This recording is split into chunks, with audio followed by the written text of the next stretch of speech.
Hey guys, RedSpartan here. So today I'm going to be doing a tips, tricks, and guide video for last year. But as always, if you guys like the content, hit that subscribe button. Go follow me on Twitch if you want to watch other videos or streaming content that I do on Twitch with last year. But until then, let's just hop straight into it.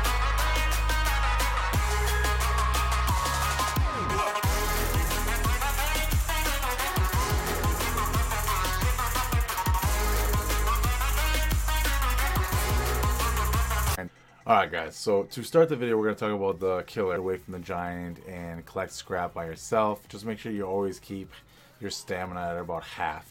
Don't use your stamina all the way up because that's where he's going to be able to just catch you and pretty much just get rid of you, delete you, if you will.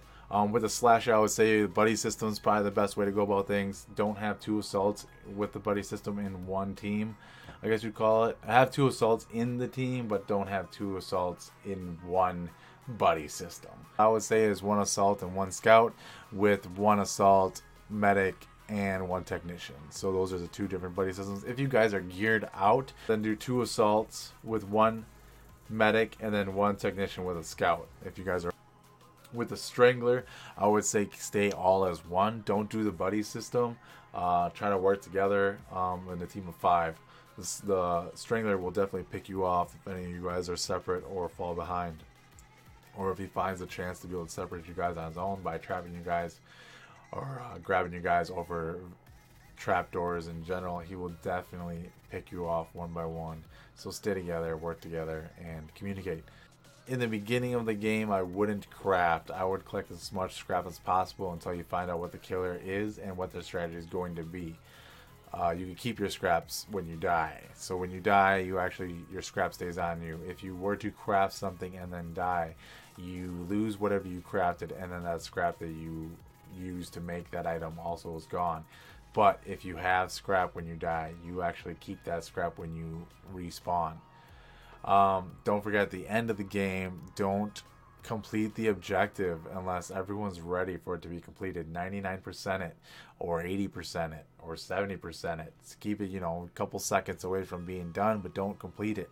Everyone needs to get geared up and or ready for the match, so make sure everyone's ready. Communication. I always say the biggest strategy in this game is communication, and even if the killer can hear you, it's still communication all the way around.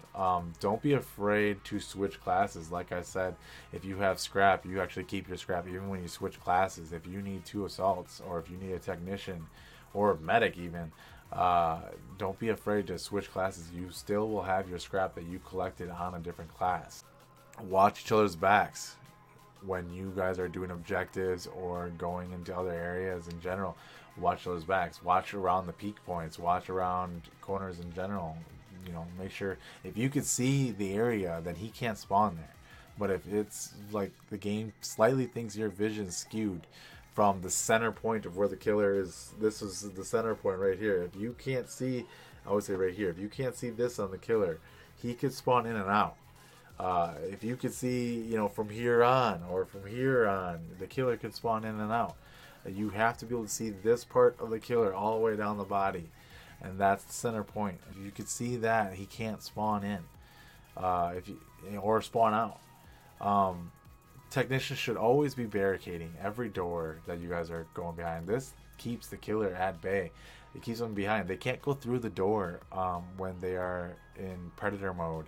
They have to actually go into actual, where there's a killer, and break down the door.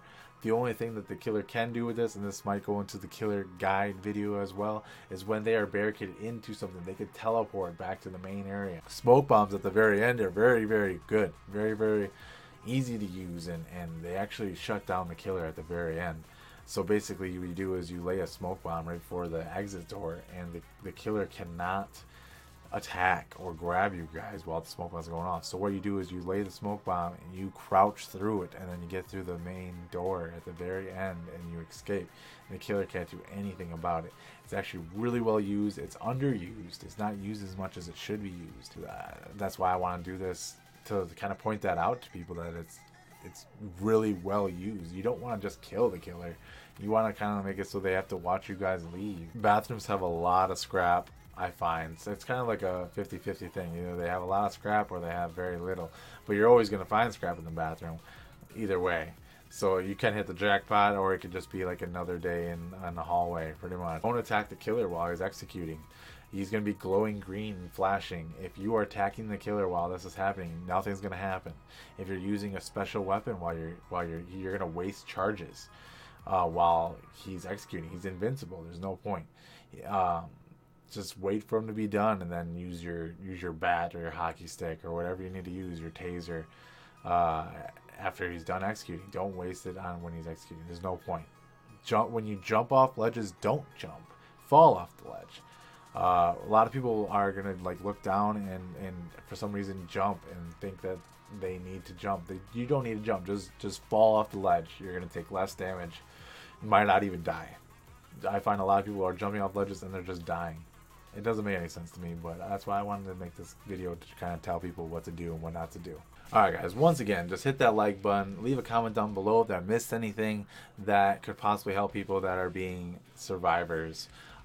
So my next video that I'm going to do with the killers is actually going to show video as to what I'm saying with my tips and tricks to like point out what I'm talking about. But leave a comment down below for what you want to see in that video. If you also have a tip on your own, I can put in the video. Subscribe if you like the videos. If you want me to do more content, that'd be great.